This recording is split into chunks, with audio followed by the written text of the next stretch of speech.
नमस्कार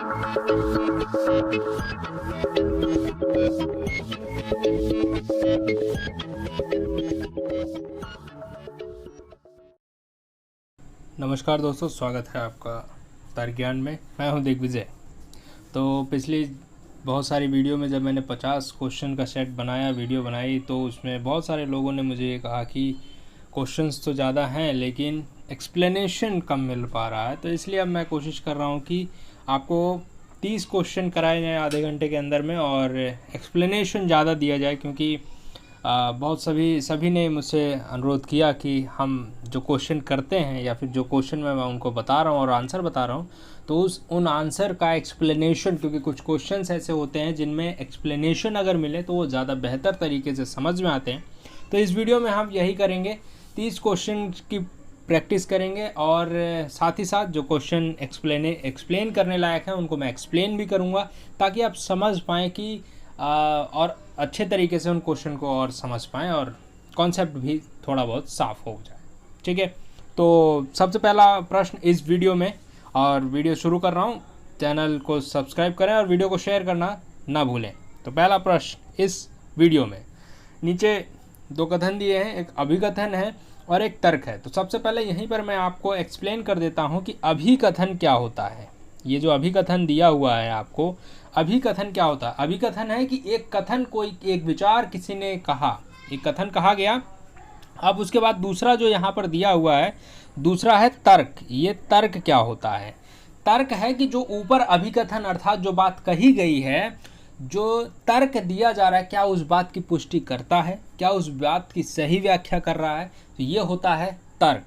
तो तर्क यही कि अभिकथन को पुष्ट करे और उसको मजबूत बनाए, ये तर्क है। अब हम इसमें पढ़ लेते हैं कि अभिकथन क्या है। अभिकथन है कौटिल्य मजबूत शासक की आवश्यकता पर बल देता है। तर्क क्या इसके लिए दिया गया है? तो तर्क इसलिए दिया है, मतलब ये जो तर्क दिया है, अब हमें ये चेक करना पड़ेगा, क्योंकि तभी हम नीचे कूट सही कर पाएंगे। तो चेक कैसे करेंगे? उसके लिए हमें तर्क पढ़ना पड़ेगा कि अभिकथन को पुष्ट करने के लिए जो तर्क दिया है, क्या वो उसको पुष्ट करता है, क्या उसकी व्याख्या सही करता है, क्या उसके समर्थन में बात करता है या नहीं बात करता, या कोई एक अलग ही कथन कह देता है तर्क के रूप में।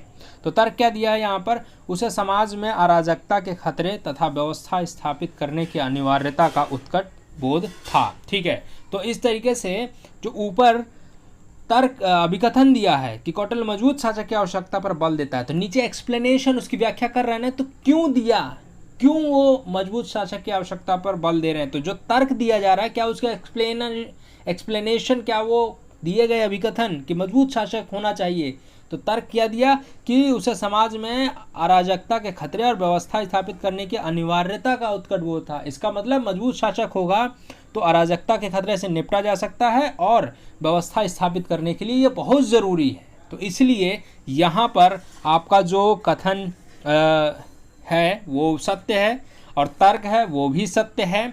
और इस तरीके से क्या ये सही स्पष्टीकरण दे रहा है? दोनों सत्य तो हैं, लेकिन क्या सही स्पष्टीकरण है? जी हाँ, बिल्कुल सही स्पष्टीकरण है, क्योंकि अगर मजबूत शासक होगा तो अराजकता का खतरा नहीं रहेगा और व्यवस्था स्थापित करने में हमें सहायता मिलेगी।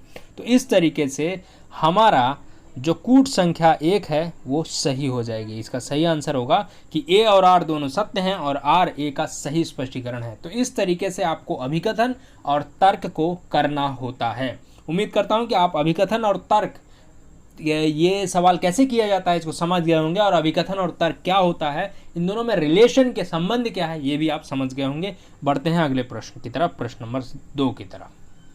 प्रश्न नंबर 2 में कहा गया है, निम्नलिखित में से कौन प्लेटो के विचारों के सिद्धांत का स्रोत नहीं है? बहुत ही सरल सा सवाल है, इसमें कोई एक्सप्लेनेशन की ज़रूरत नहीं है। तो इसमें जो आपका ऑप्शन सही हो जाएगा वो हो जाएगा ऑप्शन 2। ठीक है, ये आपका सही जवाब है कि एंटीस्थेनिस निरपेक्ष वैराग्य वृत्ति तथा कठोर स्वयातना का विचार प्लेटो का विचार नहीं। ठीक है, आगे बढ़ते हैं। प्रश्न नंबर 3। प्रश्न नंबर 3 में एक तरफ सूची दी हुई है और एक तरफ उसका दूसरी सूची से मिलान करना है। तो सूची क्या है? सूची एक पहली सूची में दिया है अरस्तु के कार्यकरण भाव का सिद्धांत है, दूसरा सूची में स्पष्टीकरण दिया गया है। तो मतलब अरस्तु के सिद्धांत है, दूसरी तरफ उसका स्पष्टीकरण दिया है, अर्थात कोई थ्योरी है तो उसका एक्सप्लेनेशन वो किस चीज़ से संबंधित है, इसमें आपको पूछा जा रहा है। तो निमित्त कारण देख लीजिए, निमित्त कारण क्या है, तो निमित्त कारण जो है वो है गति का कारण, ठीक है। और उसके बाद है अंतिम कारण, ठीक है। अंतिम कारण क्या है, वह है उद्देश्य जिसकी और गतिविधि लक्षित है। मतलब वही है ना कि आपका लक्ष्य गोल क्या है, तो अंतिम कारण क्या है कि जिस लक्ष्य की तरफ आपकी गतिविधियां लक्षित हैं। भौतिक कारण क्या है, भौतिक कारण है पदार्थ जिससे यह बना है, ये तो सरल सा बात है। और औपचारिक कारण क्या है, वस्तु का पदार्थ एवं सार, ये औपचारिक कारण है। तो इस प्रकार से आपका जो कूट संख्या 2 है वो सही हो जाएगी, ठीक है। प्रश्न नंबर 4, प्रश्न नंबर 4 में फिर देख लीजिए अभिकथन है और तर्क है। तो ये जो मैंने पिछले अभिकथन और तर्क का जो रिलेशन समझाया उसी चीज़ को आप ध्यान में रखेंगे और फिर इसको आसानी से सॉल्व कर लेंगे। पढ़ते हैं अभिकथन क्या है। अभिकथन है लॉग के लिए श्रम संपत्ति का स्रोत और औचित्य है। क्या ये बात सत्य है, इसको जांच लें। आगे बढ़िए। तो ये जो अभिकथन दिया गया है, तो नीचे जो तर्क दिया है, क्या तर्क उसकी पुष्टि करता है, उसका समर्थन करता है, उसकी व्याख्या करता है, ये हमें चेक करना है। तो उसके लिए हमें तर्क पढ़ना पड़ेगा। तर्क पढ़ते हैं। इसका कार्य पृथ्वी को उपभोज्य सामान में बदल देना है, ठीक है।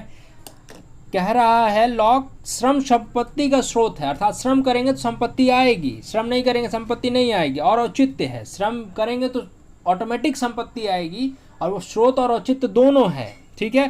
तो इसका कार्य पृथ्वी को उपभोज्य समाज में सामान में बदलना है। तो ये देखिए, क्या ये तर्क उसकी पुष्टि कर रहा है? निश्चित तौर पर उसकी पुष्टि कर रहा है, क्योंकि आप श्रम करे जा रहे हैं। श्रम से यहाँ पर, क्योंकि जो वेस्टर्न फिलॉसफी में श्रम से मतलब कि आप उपभोग करिए, प्रकृति दोहन के लिए है, संसाधन दोहन के लिए है, तो उसका उपभोग करो। तो क्या उपभोग कैसे करेंगे? संसाधनों को आप आवश्यक वस्तुओं में बदलेंगे, तभी उसका उपभोग हो पाएगा।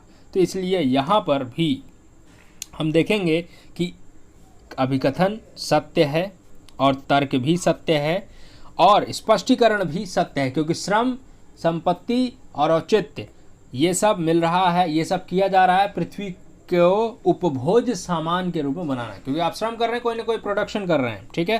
तो इस तरीके से आपका कूट संख्या 1 सही हो जाएगी। ए और आर दोनों सत्य हैं और आर ए का सही स्पष्टीकरण है, ठीक है। आगे बढ़ते हैं प्रश्न नंबर 5 की तरफ। प्रश्न नंबर 5 में निम्नलिखित में से कौन रॉल्स के अज्ञानता के आवरण की अवधारणा की एक विशेषता सही नहीं है? यहाँ पर आप ध्यान देंगे, प्रश्न नंबर 5 में आपसे कहा गया है सही नहीं है, ठीक है। क्या सही नहीं है, इस चीज़ को ध्यान में रखेंगे। यहाँ पर देखिए, सही नहीं की बात कर रहा है, जो वाक्य सही नहीं है उस पर आपको निशान लगाना है। तो सबसे पहले पढ़ लीजिए, अज्ञानता के आवरण का रॉल्स का, जो जॉन रॉल्स का सिद्धांत है, उन्होंने जो थ्योरी ऑफ जस्टिस लिखा था, उसमें उन्होंने बताया था ना, अज्ञानता वेल ऑफ इग्नोरेंस की बात की थी, है ना, कि लोग एक पर्दे के पीछे रहेंगे, फिर संसाधनों का समान बंटवारा होगा, वो सब आपको पता ही है, इसलिए इसमें ज़्यादा एक्सप्लेनेशन की ज़रूरत नहीं है। तो अज्ञानता के आवरण की अवधारणा की एक विशेषता सही नहीं है। ये जो 4 वाक्य यहाँ पर दिए हैं, इनमें से एक वाक्य सही नहीं है, उसको हमें करना है। तो सबसे पहले, समाज में अपना स्थान, अपनी वर्ग स्थिति अथवा सामाजिक हैसियत को कोई नहीं जानता, सही है, ठीक है। प्राकृतिक संपदाओं के वितरण तथा समता में अपने भाग्य को कोई नहीं जानता, तो ये पहले 2 वाक्य हमने पढ़े, दोनों सही पाए गए। तीसरा, पक्षकार अपनी विशिष्ट मनोवैज्ञानिक प्रवृत्तियों को जानते हैं, ये वाक्य गलत है, ठीक है। अभी बताता हूँ कैसे गलत है। और पक्षकार अच्छे की अपनी अवधारणा के बारे में भी नहीं जानते, ठीक है। देखिए, ये जो मैंने तीसरा बिंदु जो मैंने गलत बताया, ये वाला, ये इसलिए बताया क्योंकि आप पढ़ेंगे तो स्वतः ही आपको पता चल जाएगा कि चौथा जो है ये इसकी पुष्टि कर रहा है कि ये गलत है। कैसे? पक्षकार अपनी अवधारणा के बारे में भी नहीं जानते हैं, तो मतलब वो मनोवैज्ञानिक रूप से भी चेतना का लाभ नहीं ले पा रहे हैं, और ये तीसरे को गलत बना देता है, क्योंकि पक्षकार अपनी विशिष्ट मनोवैज्ञानिक प्रवृत्तियों, मतलब उनके अंदर क्या टैलेंट है, किस क्या भूमिका निभाएंगे या क्या भूमिका का निर्वहन करने जा रहे हैं या कर रहे हैं, ये नहीं जानते हैं। तो इसलिए पक्षकार अपनी अवधारणा के बारे में भी नहीं जानते हैं, तभी वो संसाधनों का बंटवारा सही कर पाएंगे। यही रॉल्स का न्याय का सिद्धांत है। तो इस प्रकार से इस प्रश्न में का जो उत्तर हो जाएगा, जो बात सही नहीं है, वो ऑप्शन 3 हो जाएगा, वो बात सही नहीं है। होप कि ये जो एक्सप्लेनेशन है ये आपके लिए फ़ायदेमंद होगा आगे के सभी सवालों के लिए। प्रश्न नंबर 6। प्रश्न नंबर 6 में आपसे पूछा गया है, निम्नलिखित में से किसने कल्याणकारी राज्य को एक प्रकार की दास्ता के रूप में वर्णन किया है। ये बहुत ही सरल साधारण सा प्रश्न है। तो किसने किया है, ये नॉजिक ने किया था, रॉबर्ट नॉजिक ने किया है। ठीक है, इन्होंने जो सिद्धांत दिए इनको बोला जाता है न्यू लिबरल में है, या रेडिकल लिबरल में भी इनको गिने जाते हैं, क्योंकि ये कहते हैं कि बिल्कुल राज्य का बिल्कुल बहुत ही मिनिमम कर देते हैं राज्य को। ठीक है, तो ये है कल्याण, और ये बोलते हैं कल्याणकारी राज्य एक दास्ता के रूप में, क्योंकि कल्याणकारी राज्य का जो ज़्यादा कमाएगा उसके ऊपर टैक्स लगाया जाएगा, फिर उस टैक्स को गरीबों के लिए हित में प्रयोग किया जाए। तो रॉबर्ट नॉजिक कहते हैं कि ऐसा बिल्कुल नहीं होना चाहिए। जो लोग अपनी मेहनत से कमा रहे हैं उनका अपनी संपत्ति पर पूरा अधिकार होना चाहिए, और राज्य को टैक्स लगाने का कोई भी अधिकार नहीं है उन पर। ठीक है, प्रश्न नंबर 7 में आपसे पूछा गया है, EMS नंबूदरीपाद की पुस्तक महात्मा एंड एज में निम्नलिखित में से किस विचारधारा के दृष्टिकोण से महात्मा गांधी का विश्लेषण है। तो उन्होंने किताब लिखी है EM नंबूदरीपाद ने, तो ये एक वामपंथी थे, आपको पता होना चाहिए। और इन्होंने किस दृष्टिकोण से विचारधारा से महात्मा गांधी का विश्लेषण किया है। तो जब आपको ये पता होगा कि EMS नंबूदरीपाद एक वामपंथी थे, तो निश्चित तौर पर वो मार्क्सवाद के सिद्धांत से ही गांधी का एनालिसिस करेंगे। तो ऑप्शन 4 आपका सही हो जाएगा। तो प्रश्न नंबर 8 में पढ़ते हैं। तो प्रश्न नंबर 8 में पूछा है, MN रॉय के मामले में निम्नलिखित में से कौन सा कथन सही नहीं है। ठीक है, यहाँ पर ध्यान देंगे, यहाँ पर आपसे पूछा गया है कौन सा कथन सही नहीं है। तो ये जो सही नहीं है इसको ध्यान में रखेंगे, क्योंकि कई बार होता है कि हम सही नहीं को, जो नहीं है उसको भूल जाते हैं, और कौन सा कथन सही है इस बात को ध्यान में रखते हुए ऑप्शन टिक कर देते हैं, और फिर हमारा जो सवाल होता है और जो नंबर होते हैं वो कट जाते हैं, सवाल गलत हो जाता है। मतलब हमने लाइन ठीक की है, लेकिन जो पूछा गया कि कौन सी गलत लाइन है ये आइडेंटिफाई हमें करना है। ठीक है, लेकिन हम सही आइडेंटिफाई करके चले आते हैं, फिर हमें लगता है कि हम तो सही करके आए हैं, लेकिन गलत हो जाता है।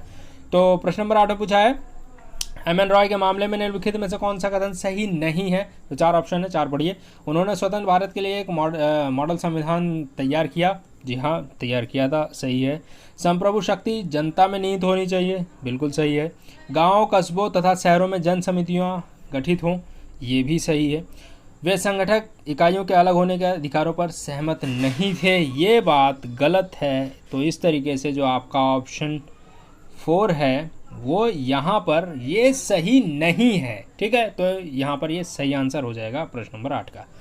प्रश्न नंबर 9 में पूछा है आपसे, निम्नलिखित में से कौन सा कथन सही नहीं है। तो सीधा साधा है, आपको पढ़ना है और बता देना है कौन सा कथन सही नहीं है।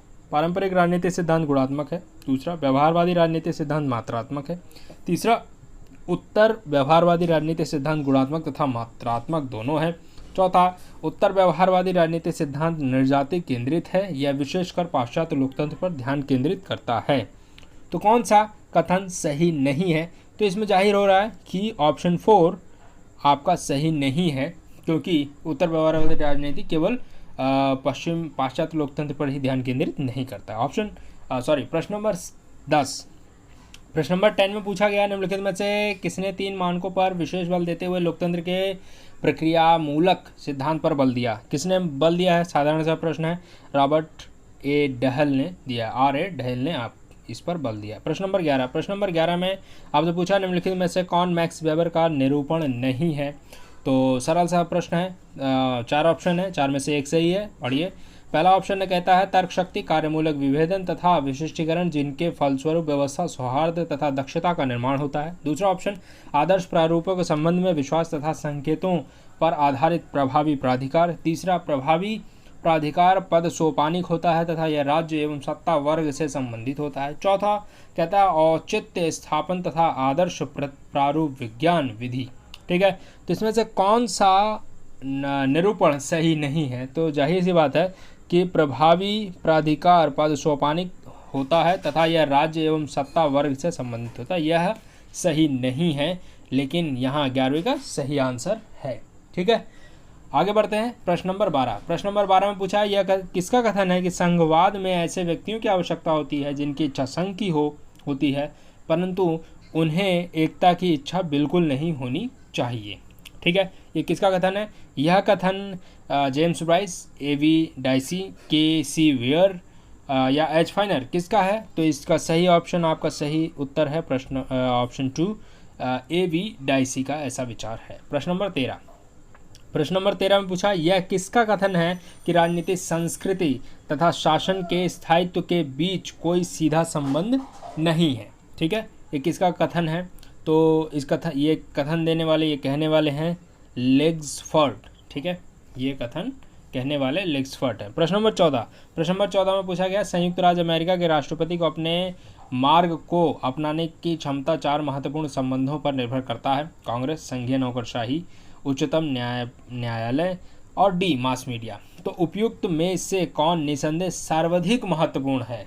ये जो 4 ऑप्शन आपके दिए हुए हैं, इनमें से कौन सा सर्वाधिक महत्वपूर्ण है? तो सर्वाधिक महत्वपूर्ण है वह है कांग्रेस। ठीक है, अपने मार्ग को अपनाने की क्षमता, क्योंकि मान लीजिए कोई डिसीजन लेंगे तो अल्टीमेटली उन्हें पास तो कांग्रेस से ही कराना पड़ेगा ना, तो यही कांग्रेस ही सबसे ज़्यादा महत्वपूर्ण है, क्योंकि पास उन्हें कांग्रेस से कराना है। ठीक है, और उसके बाद प्रश्न नंबर 15 की तरफ बढ़ते हैं। प्रश्न नंबर 15 में आपसे पूछा गया है कि सी राइट मिल्स की रचना द पावर एलीट 1956 ने निम्नलिखित में से किसमें अभिजनों का सामान्य विश्लेषण प्रस्तुत किया है? ठीक है, 4 ऑप्शन है, संपूर्ण पूंजीवादी जगत में, दूसरा ऑप्शन उत्तरी अमेरिका तथा पश्चिमी यूरोप के विकसित पूंजीवादी जगत में, तीसरा उत्तरी अमेरिका, पश्चिमी यूरोप तथा जापान के विकसित पूंजीवादी राष्ट्रों में, चौथा ऑप्शन संयुक्त राज्य अमेरिका के विकसित पूंजीवाद में। ठीक है, इसमें से जो सही ऑप्शन है, मतलब सही जवाब है इसका, ये होगा ऑप्शन 4, संयुक्त राज्य अमेरिका के विकसित पूंजीवाद में। ठीक है, प्रश्न नंबर 16 में पूछा गया, यह किसका निरूपण है कि शक्ति पैसा की तरह है? शक्ति पैसे की तरह है। आजकल वो कहा जाता है ना कि पैसा भगवान नहीं है लेकिन भगवान से कम भी नहीं है, तो इसी तरीके का कुछ डायलॉग यहाँ पर है कि शक्ति पैसे की तरह है, मतलब अगर पैसा है तो शक्ति है और शक्ति है तो पैसा है, ऐसा कुछ कहा जा रहा है। तो ये किसने कहा है, किसका निरूपण है कि शक्ति पैसे की तरह है?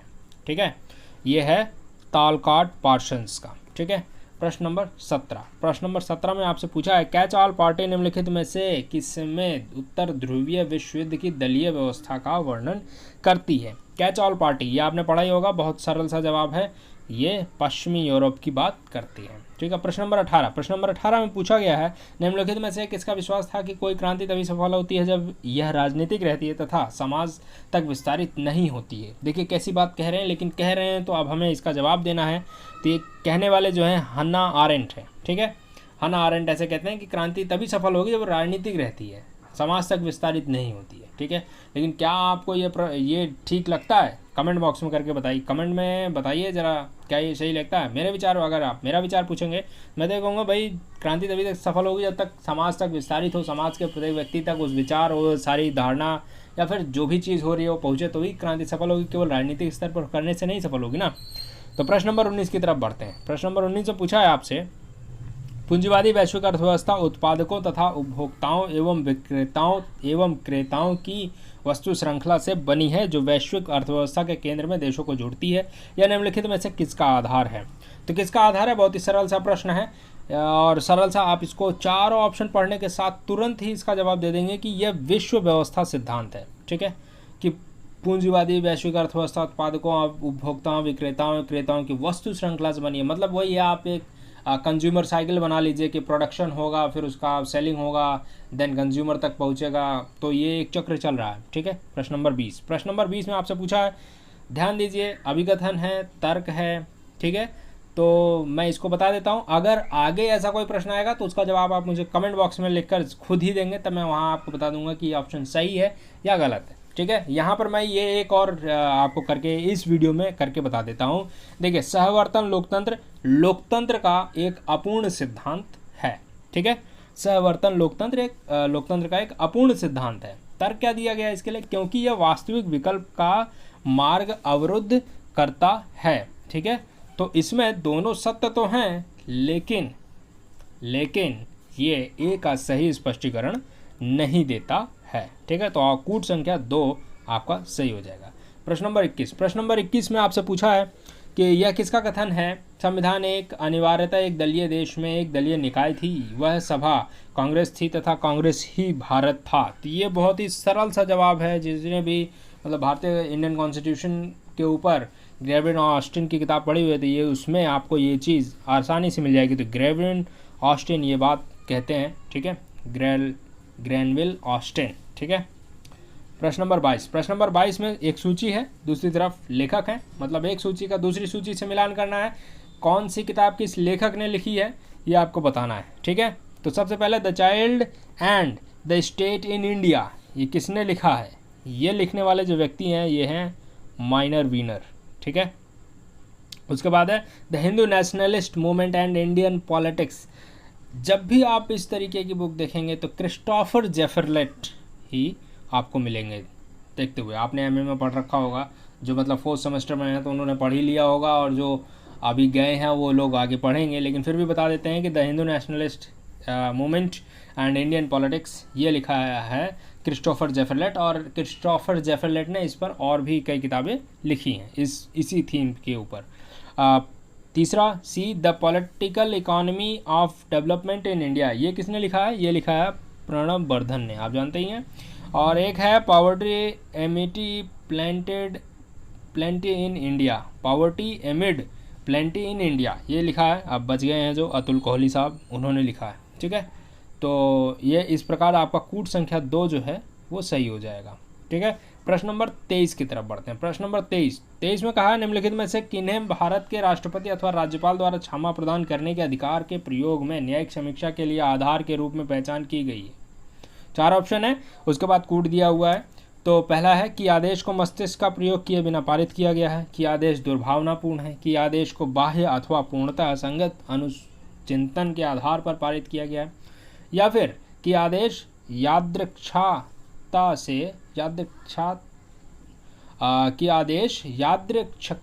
से घर्षित है, ठीक है। तो इस प्रकार ये 4 ऑप्शन है। 4 ऑप्शन में से जो कूट है वो जो कूट सही होगा, ये चारों जो ऑप्शन है सही हैं, ठीक है। तो इनमें से अगर कोई भी एक आधार मिल जाता है राष्ट्रपति तो वो क्षमा प्रदान करने के अधिकार के प्रयोग में न्यायिक समीक्षा के लिए आधार बन जाती है। तो कूट संख्या ABCD अर्थात कूट संख्या 4 सही हो जाएगा आपका। प्रश्न नंबर 24, प्रश्न नंबर 24 में सरल है। एक तरफ पंचायती राज समितियां दी हुई हैं, जिन्होंने भी पंचायती राज या स्थानीय शासन को ध्यान से पढ़ा होगा वो सारी ये इस प्रश्न को बहुत ही आसानी से कर देंगे। तो प्रश्न नंबर 24 में एक तरफ पंचायती राज समिति है, दूसरी तरफ वर्ष हैं, किस वर्ष ये गठित की गई, ठीक है। तो और किस वर्ष इनका प्रतिवेदन आया, किस वर्ष इन्होंने रिपोर्ट दी। तो प्रश्न नंबर 24 में ये पूछा गया है, तो आप मिलाएंगे। प्रश्न नंबर 24 में पहले CH हनुमंतराव, CH हनुमंतराव 1984, ठीक है। GV के राव ये समिति 1985, फिर उसके बाद अशोक मेहता कमेटी, ठीक है, 1978, ठीक है। और उसके बाद LM सिंघवी कमेटी 1986। सरल सा है। प्रश्न नंबर 25, प्रश्न नंबर 25 में अब ये इसका जवाब आपको खुद देना है, ठीक है, क्योंकि मैंने आपको 3 कराए हैं और बताया है कि अभिकथन में और रिलेशन में क्या अंतर है। तो इसका आप खुद जवाब दें, उसके बाद वहाँ कमेंट बॉक्स में मैं आपको इसका उत्तर ज़रूर बता दूंगा, ठीक है। जब भी आप कमेंट करेंगे तब मैं आपको बता दूंगा, और या फिर आप मतलब खुद से करिए, ऑप्शन अपना खुद लगा लीजिए, फिर मुझसे पूछ लीजिएगा कि ऑप्शन क्या है, और वहीं पर मैं आपको एक्सप्लेनेशन भी दे दूंगा, ठीक है।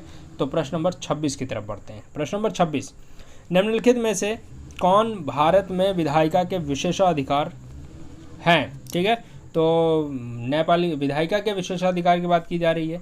तो वाद विवाद तथा सभा की कार्रवाइयों को प्रकाशित करने का अधिकार तथा अन्य को इसके प्रकाशन से रोकने का अधिकार, प्रोहिबिट करने का, सदन से अजनबियों को अपवार्जित करने का अधिकार, आंतरिक मामलों में विनियमित करने का अधिकार, या फिर डी विशेषाधिकार का उल्लंघन करने के लिए सांसदों तथा बाहरी व्यक्तियों को सजा देने का अधिकार, ठीक है। तो इसमें से कौन सा ऑप्शन, इसमें से लगभग सारे, लगभग नहीं यकीनन ये सारे सही हैं, और सारे ये अधिकार विशेषाधिकार हैं विधायिका के। इस प्रकार आपका कूट संख्या 4 सही हो जाता है कि ABCD, ठीक है। प्रश्न नंबर 27, प्रश्न नंबर 27 में बहुत ही सरल सा सवाल है कि भारत में निम्नलिखित किसान आंदोलनों को उनके कालक्रम अनुसार व्यवस्थित कीजिए तथा नीचे दिए कूट से सही उत्तर चुनिए। तो कौन कौन से आंदोलन है इसमें? सिंगूर, बारडोली, तेभागा और चंपारण। तो सबसे पहला कौन सा आंदोलन हुआ? सबसे पहले चंपारण हुआ, आपको पता ही है 1917 में, 1917 में हुआ था,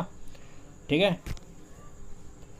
और उसके बाद ये हुआ आपका उसके बाद दूसरा हुआ आपका बारडोली, ठीक है। उसके बाद हुआ आपका तेभागा और फिर सिंगूर, ठीक है। ये आपका हो गया प्रश्न नंबर 27। तो प्रश्न नंबर 27 के बाद प्रश्न नंबर 28। प्रश्न नंबर 28 में आपसे पूछा गया भारत में संघवाद संबंधी घटनाओं के विकास के सही कालक्रम के क्रम को पहचानिए। मतलब ये भारतीय राजनीति में कुछ समझौते केंद्र और राज्य के विवादों का निपटारा करने के लिए और तमाम अन्य चीज़ों को ठीक करने के लिए समझौते किए गए हैं, संघर्षों को समाप्त करने के लिए। तो इसमें से आपको सही जो ये तमाम आयोग दिए गए हैं आपको सही लगाने हैं। मैं आपको सही से बता देता हूँ, ज़्यादा कन्फ्यूजन क्रिएट नहीं करेंगे। तो इसमें जो आपका सबसे पहला है राजमन्नार समिति, ठीक है, ये आपका कूट संख्या 4 सही हो जाएगी। राजमन्नार समिति, फिर आनंदपुर साहिब प्रस्ताव, फिर पश्चिम बंगाल ज्ञापन, फिर पुंछी आयोग, ये बनाया गया, ठीक है। प्रश्न नंबर 29। प्रश्न नंबर 29 में पूछा निम्नलिखित में से किसने भारतीय पूंजीवाद का वर्णन धर्मशाला पूंजीवाद के रूप में किया है? ये बहुत ही इंटरेस्टिंग क्वेश्चन है, ठीक है। और इसका जवाब भी बहुत इंटरेस्टिंग है कि जितने भी आप मशहूर यहाँ पर अर्थशास्त्री देख रहे हैं, मतलब अमूमन जिन मशहूर तो सारे ही हैं, लेकिन जिनका अमूमन आपने नाम सुन रखा है उनमें से कोई भी आपको नहीं मिलेगा। इसका सही ऑप्शन है कूट संख्या 4 राजकृष्ण, ठीक है। प्रश्न नंबर 30, इस वीडियो का आखिरी प्रश्न 30, निम्नलिखित में से कौन भारत में निर्वाचन सुधारों से संबंध नहीं है? ठीक है, कौन सी ऐसी समिति है जो निर्वाचन सुधारों से संबंध नहीं रखती? केवल एक समिति है, अर्थात एक ऑप्शन इसमें सही है, वो है NANN वोरा समिति, ठीक है। ये निर्वाचन सुधारों संबंधी नहीं है, ठीक है। तो ये प्रश्न 30 हो गए और 30 प्रश्नों के साथ इस वीडियो का समापन करता हूं मैं, और उम्मीद करता हूं आप सभी लोग स्वस्थ होंगे, अपने घरों में होंगे, प्रैक्टिस कर रहे होंगे, तैयारी कर रहे होंगे, तैयारी जोरों पे होगी।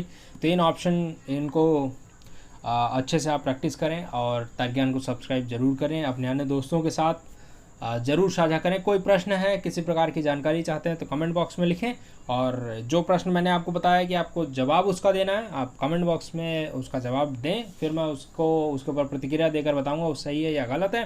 तो इस वीडियो में फ़िलहाल इतना ही। आप सभी का बहुत बहुत धन्यवाद, बहुत बहुत शुभकामनाएँ आप सभी को।